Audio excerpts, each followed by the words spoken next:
il s'agit du comité technique de réflexion prospective qui est chargé de conduire de façon technique les travaux de l'élaboration de la vision Bénin 2060 et nous sommes réunis aujourd'hui pour valider les documents de préparation de la collecte des aspirations qui va démarrer bientôt, ainsi que la note conceptuelle actualisée et le guide méthodologique d'élaboration des études prospectives de long terme.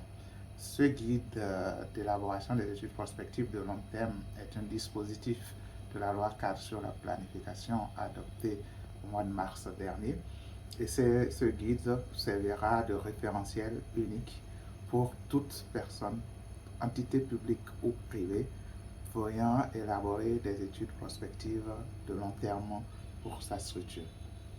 Ensuite, nous avons tiré de ce guide la méthodologie pour Bénin 2060 et c'est cette méthodologie qu'on est venu présenter. Et enfin, dans cette méthodologie, il est prévu qu'il y ait la collecte des aspirations, puisque une vision doit être légitime. Pour qu'une vision soit légitime, il faut que tous les Béninois s'y retrouvent. Et donc ainsi, elle doit être participative, inclusive. Et donc nous prévoyons bientôt la collecte des aspirations des Béninois. Et cette collecte-là se fera avec 3 outils exactement. Le premier outil, c'est les enquêtes individuelles, où nous aurons plus de 12 000 Béninois interrogés selon un échantillonnage respectant les normes en la matière, qui sera avec le visa statistique de l'INSTAD, et c'est l'INSTAD qui est chargé de conduire cette étude, cette collecte individuelle.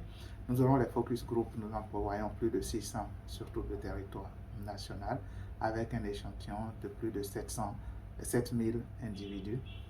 Et enfin, des enquêtes en ligne pour permettre aux Béninois de la diaspora de s'exprimer et de nous permettre de projeter demain le Bénin dont nous rêvons en 2060. Ce comité technique, comme je le dis, se veut inclusif, est composé aussi bien des cadres de l'administration, de la société civile, de représentants des religieux endogènes, des acteurs de syndicats et tous les corps constituants de notre pays.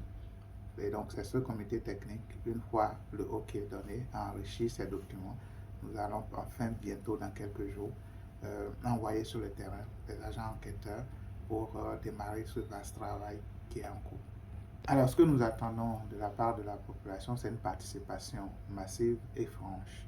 Une participation massive et franche et qui permet de voir depuis 2000 leur perception des problèmes de la société béninoise, les solutions qui ont été apportées par les différents régimes et comment ils attendent que le Bénin soit gouverné, que ce soit sur les questions, les orientations, les aspirations sur les questions sociétales, sur les questions économiques, sur les questions politiques, sur les questions culturelles, environnementales et tous les domaines qui concernent l'être humain. Et aussi même le citoyen béninois dont il rêve pour les années à venir. Et donc ici, ce n'est pas une évaluation d'un régime, ce n'est pas un travail d'un régime, c'est un travail collectif et qui doit être après le pari de tous les Béninois pour dire nous avons fait ceci jusqu'aujourd'hui.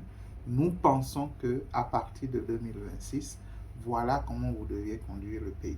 Et donc, cette nouvelle vision qui va venir remplacer la vision à la FIA 2025 va donner les grandes orientations de développement souhaitées par les Béninois, le pari des Béninois entre eux-mêmes, et que ce pari va être cette vision collective va être celui qui pourra être exploité par tous les régimes successifs qui viendront après 2020, à partir de 2026. Donc l'idée est que nous ayons vraiment une participation franche pour qu'à la fin, on sorte ce que rêvent tous les Béninois pour leur pays dans tous les secteurs de développement et que cela s'impose à tout régime qui vient afin de mettre fin définitivement au rétropédalage que nous avons connu pendant longtemps.